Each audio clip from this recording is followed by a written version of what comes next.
नमस्कार। आप सभी का स्वागत है हमारे चैनल पर, जहां हम आपको कहानियों की दुनिया में ले जाएंगे। तो चलिए शुरू करते हैं। राजवंश विला। आयार ठाकुर एम्पायर निहिरा और आद्विक की वीडियो कॉल चालू थी। निहिरा अपने होठों को काटते हुए बोली, वैसे हम सोच रहे हैं कि कल सुबह पार्लर जाकर अपने बदन की मसाज करवा लें, कैसा रहेगा? आद्विक निहिरा की ऐसी अदाओं से उसमें मदहोश हो रहा था। उसकी नजर उसके होठों पर थम सी गई थी, लेकिन उसकी बात सुनकर वो सर्द मगर हल्के गुस्से वाली आवाज में बोली, जाकर दिखाओ, टांगे तोड़ दूंगा तुम्हारी और अगले को जान से मार दूंगा। कैसे वो अपनी बेबी गर्ल के शरीर को किसी को हाथ लगाने दे। निहिरा को उसका ये गुस्सा वाला चेहरा बड़ा अच्छा लग रहा था। वो उसे और छेड़ने के लिए अपनी गर्दन पर अपनी उंगली फेरते हुए उसके क्लिवलेज की तरफ ले जाने लगी। वहीं उसकी इस हरकत से आद्विक को खुद की बॉडी में हलचल महसूस हो रही थी। अब वो समझ गया था कि ये लड़की उसे सेड्यूस कर रही थी। आद्विक सर्द आवाज में बोला, baby girl don't do this. Nihira ये सुनकर अपनी उंगली से उस टॉवल को थोड़ा नीचे करती हुई सेडेक्टिव आवाज में बोली, क्यों मिस्टर बॉयफ्रेंड, कुछ हो रहा है? वो उसे चिढ़ाने वाली स्माइल देने लगी। आद्विक उसकी हरकत से मदहोश हो रहा था। उसे ये लड़की चाहिए थी, उसे छूना था, लेकिन वो उससे दूर थी। ऊपर से उसकी ऐसी सेड्यूस करने वाली हरकतें कर रही थी जिससे उसकी बॉडी गर्म हो रही थी। उसने अपनी आंखें कसकर बंद कर ली। निहिरा ये देखकर मन में बोली, अब आएगा मजा मिस्टर बॉयफ्रेंड, हमें बहुत परेशान किया था ना, अब आपकी बारी। वो उसे परेशान कर रही थी कि ये बंदा तो उससे दूर है, वो कुछ भी करे क्या ही कर लेगा। बस यही सोचकर वो उसे परेशान कर रही थी। आद्विक ने अपनी आंखें खोली और अपनी बेबी गर्ल को देखा। फिर उसकी नजर उसकी गर्दन और कंधे से होते हुए सीने पर गई, जो टॉवल थोड़ा सा खिसकने की वजह से उसके क्लिवलेज और सीना थोड़ा विजिबल हो रहा था। आद्विक सर्द आवाज में बोला, बेबी गर्ल जाकर कुछ और पहन लो। निहिरा ये देखकर बोली, नहीं ना, हमें गर्मी लग रही है। आद्विक ने यह सुनकर उसे घूर कर देखा, जो उसे देखकर मुस्कुरा रही थी। वो ये देखकर सर्द आवाज में बोला, बड़ा मजा आ रहा है ना परेशान कर कर। निहिरा ने क्यूट ली हां में गर्दन हिला दी। वहीं आद्विक इस लड़की पर फिदा कैसे ना होता, जिसमें खूबसूरती और मासूमियत कूट कूट कर भरी पड़ी थी। आद्विक ये देखकर सर्द आवाज में बोला, अब बताता हूं तुम्हें। निहिरा ये सुनकर सोचने लगी कि अब आद्विक क्या करेगा। वही आद्विक ने भी अपना फोन भी सेट किया और वही निहिरा उसे देखने लगी।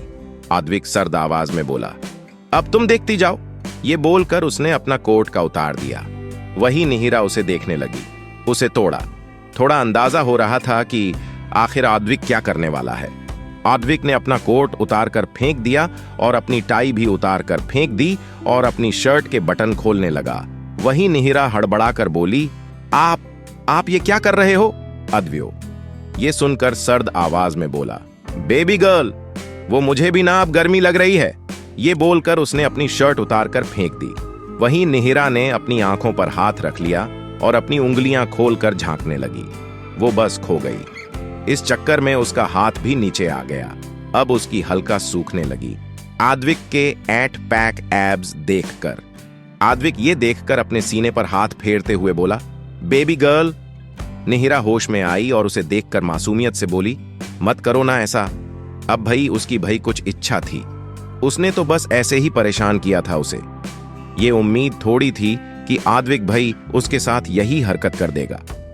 द्विक उसकी मासूमियत देखकर बोला, बेबी गर्ल, मैंने तो तुम्हें वार्न किया था, अब तुमने ही मेरी बात नहीं सुनी थी।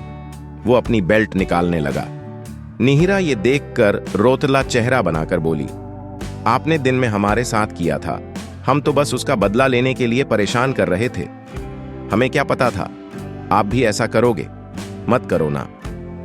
आद्विक ने उसका चेहरा देखा। उसे देखकर लग रहा था जैसे बस ये रोने ही वाली है। ये देखकर वो रुक गया और सर्द आवाज में बोला, दोबारा अब ऐसी हरकत नहीं करोगी? निहिरा ने क्यूटली हां में सर हिला दिया, जिसे देखकर आद्विक रुक गया और फोन उठाकर बेड पर लेटते हुए बोला, अब सो जाओ, सुबह जल्दी भी उठना है ना। निहिरा ने क्यूटली हां में गर्दन हिला दिया और बोली, आप फोन चालू रखो, हम कपड़े चेंज कर कर आते हैं। आद्विक ने हां में सर हिला दिया। वहीं निहिरा अपना टॉवल सही कर कर बेड से नीचे उतर गई। वहीं आद्विक को वो दिख रही थी। वो बहुत हॉट लग रही थी। वहीं आद्विक अपने सीने पर हाथ रखकर गहरी गहरी सांस लेने लगा। जब उससे कंट्रोल नहीं हुआ तो वो फोन को रखकर उठकर बाथरूम में चला गया और ठंडे पानी के शावर के नीचे खड़ा हो गया। निहिरा वहां से ड्रेसिंग रूम में चला गई और सिंपल सा टी शर्ट और नीचे पेजामा पहनकर बाहर आई और बेड पर आकर अपना फोन देखा, जिसमें वीडियो कॉल तो चालू था लेकिन आद्विक नहीं दिखा। तो ये देखकर बोली, लगता है नाइट सूट पहनने गए होंगे। ये बोलकर वो बेड पर लेट गई लेकिन फोन कट नहीं किया। उसे ऐसे सेट किया कि जिसमें उसका चेहरा साफ दिख रहा हो। 10 मिनट बाद आद्विक एक लूज लोअर पहनकर बाहर आया और बेड की तरफ गया और बेड पर लेट गया और उसने फोन उठाया तो उसके सामने निहिरा का खूबसूरत मगर मासूमियत से भरा चेहरा आया। उसकी पलकें बंद थीं, मतलब वो सो गई थी। दरअसल निहिरा आद्विक का वेट कर रही थी लेकिन थके होने की वजह से उसे नींद आ गई थी। आद्विक फोन पर से ही उसे किस्सा कर बोला, be ready for surprise tomorrow my baby girl. Nihira को सुकून से सोते हुए देखकर आद्विक उसके चेहरे को शिद्दत मगर जुनून से निहारने लगा था। आशा है आपको यह कहानी पसंद आई होगी। अगर आपको हमारी कहानियां पसंद आती हैं तो कृपया हमारे चैनल को सब्सक्राइब करें और बेल आइकन को दबाएं ताकि आप हमारी नई कहानियों के बारे में जान सकें।